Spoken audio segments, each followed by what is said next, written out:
Bienvenue dans cet épisode de l'Artisan Brasseur où on est dans la brasserie. Aujourd'hui, je prends les plantes que j'ai ramassées lors de mon petit voyage de pêche avec des chums du Méric Beaumier. Puis je fais une bière de Gruit avec ça. C'est une vieille méthode. Dans le fond, c'est des plantes, même celle-là, le Méric en tant que tel, était une plante qui était utilisée anciennement, avant le houblon, autour de l'an 1000 et avant. C'est une plante qui pousse sur le bord des lacs, dans les marécages, toute la ceinture de l'Europe du Nord puis en Amérique du Nord aussi. C'est aujourd'hui que je fais ça. Les mâles sont 100% du Québec. Je mets juste du pain de malt ce matin. Je fais vraiment une bière à la historique si on veut. Du malt pâle, une plante, c'est tout. Rien de plus compliqué que ça. Une levure. Bienvenue tout le monde! Ça a bien de l'allure. Ça a repris l'humidité avec le soir, mais sinon c'est complètement sec. Naturellement, pas de séchoir. Ce matin, moi, je vais faire le triage de ça parce que j'ai décidé, dans le fond, que ce que j'ai le goût d'essayer pour cette bière-là, c'est qu'il y a comme un amalgame de petites noix ici. Des genres de petites boulettes qui sont très odorantes. J'ai le goût de mettre les herbes accrues dans la cuve de fermentation une fois que la fermentation est terminée pour que, entre autres, certaines des huiles aillent se dissoudre dans l'alcool qu'il va y avoir dans le produit. Donc c'est ça, ce matin je vais trier les plantes pour une bière 100% terroir du Québec.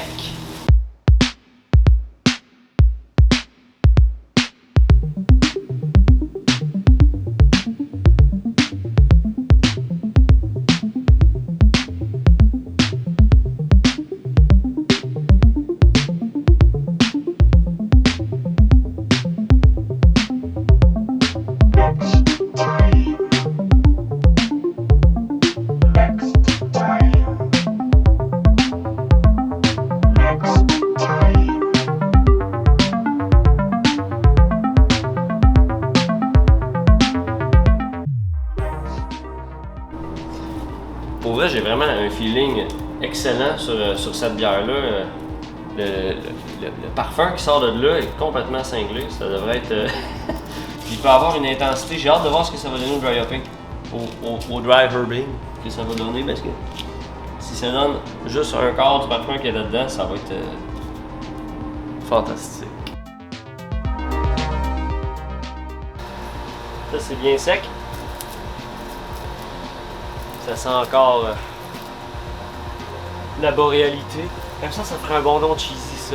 La boréalité. Mais non. On faisait la farce au fond. Là, on pourrait l'appeler la boréale de Joliette. Non. C'est très stupide. On salue les habits de Boréal.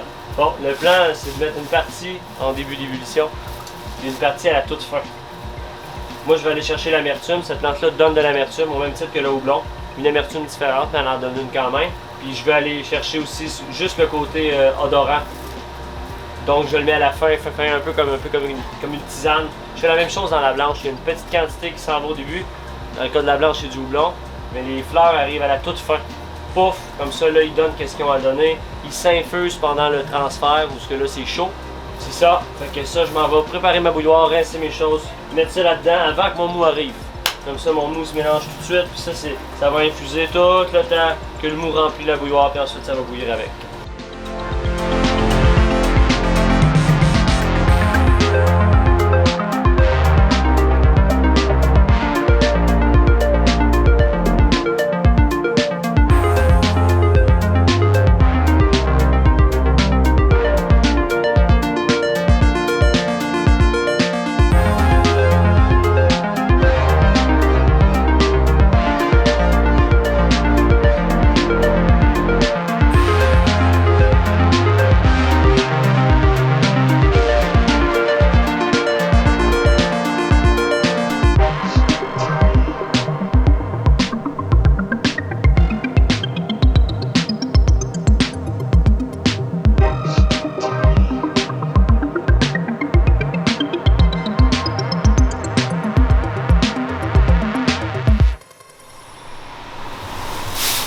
Un des défis dans une bière comme ça, c'est de doser les herbes.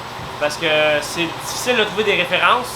Il n'y a pas beaucoup de monde qui font des bières avec ça. Il n'y a pas des millions d'exemples de ce genre de bière-là. Le houblon, c'est plus facile quand t'es brasseur, t'as tellement travaillé souvent avec ça, tu le sais, l'amertume, le type d'amertume que le houblon donne, chaque plante est différente. Le Méric Beaumier donne vraiment une amertume qui est particulière au Méric Beaumier. Donc là, comment je pourrais dire, je décide la recette, je vais en mettre tant, je me sers d'exemples historiques, des traces que je trouve, mais il n'y a pas grand chose que j'ai trouvé de concret. Je regarde aussi ce que les brasseurs maison font des fois. Ah, ça goûtait fort, ça goûtait pas fort. Je regarde les exemples professionnels, des fois il y a quelques petits indices ici et là. Puis j'y vais avec le nombre de plantes que j'ai aussi. C'est vraiment une bière plus cuisine si on veut. La brasse c'est souvent plus pâtisserie, plus tac tac tac. Là il y a un petit peu plus de feeling dans une bière comme ça. Ça sent vraiment très bon. Cette odeur un peu citronnée si on veut. Petite touche de forêt, tu sais vraiment là. C'est cool au bout.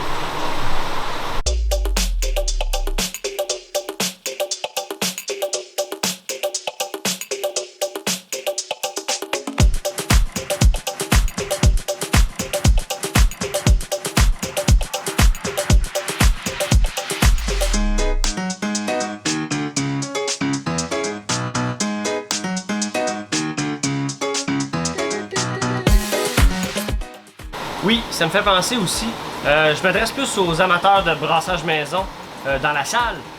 Cette bière-là est faite juste avec du pale malt. Du pale ale anglais, québécois, pour être plus précis, de chez Inomal. C'est une bonne bière aussi pour montrer que tu n'as pas besoin de mettre 50 maltes dans une bière pour avoir une complexité maltée. J'ai déjà une belle couleur un peu orangée. J'ai juste une bière d'une ébullition d'1 heure et quart, standard on va dire. Puis j'ai déjà une belle couleur, je vais avoir une belle profondeur maltée aussi, je sais parce que je suis habitué de faire ce genre de bière là.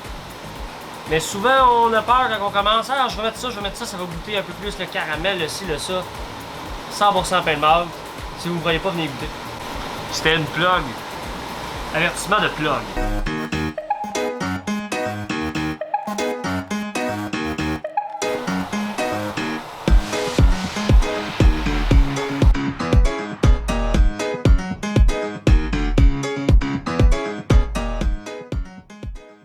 Pas de farce, c'est ça. C'est 100% pale. Je pense qu'il y a 3 ou 4 bibons. Ça donne une belle couleur pareil. Elle n'a pas clarifié encore. Elle clarifie dans le verre, ça prend une quinzaine de minutes souvent de l'échantillon. On va prendre la densité de ça. Bon, ben la journée de brasse est presque terminée. Ça va passer encore un petit 7 jours ici avec la levure pour la fermentation. Il va y avoir un petit ingrédient spécial qui s'en vient là-dedans que je vais filmer et que je vais vous montrer très bientôt parce que c'est comme ça que ça marche le montage. 1, 2, 3, bingo! Je m'apprête à rajouter le Méric Beaumier, toutes les petits fruits dans le fond que j'ai séparés. Je les ai grossièrement défaits dans le sac. C'est super odorant, ça sent à grandeur de la pièce. C'est comme une petite résine jaune là, qui servait anciennement pour faire du colorant avec ça. Ça tache les doigts, ça sent fort. Il y a quelque chose de très houblon là-dedans. J'ai bien hâte de voir ce que ça va donner de mettre ça en suspension dans le fond avec la bière.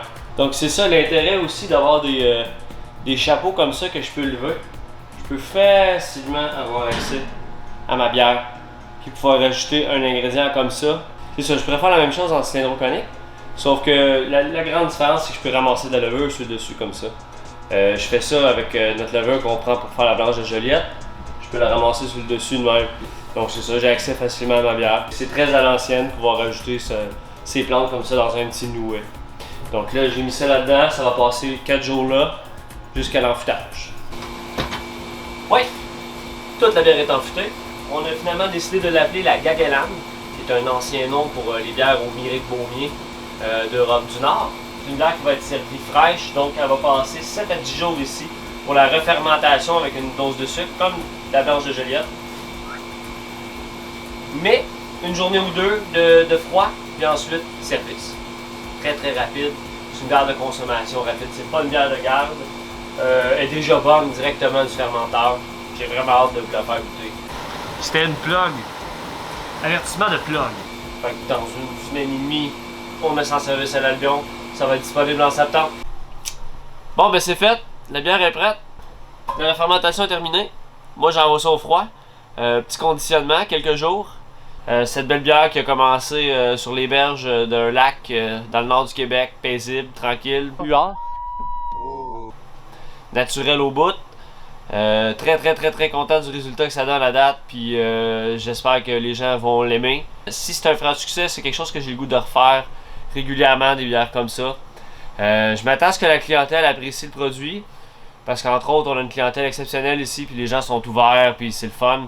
Puis c'est une bière qui est accessible aussi, qui devrait plaire à un grand nombre de gens.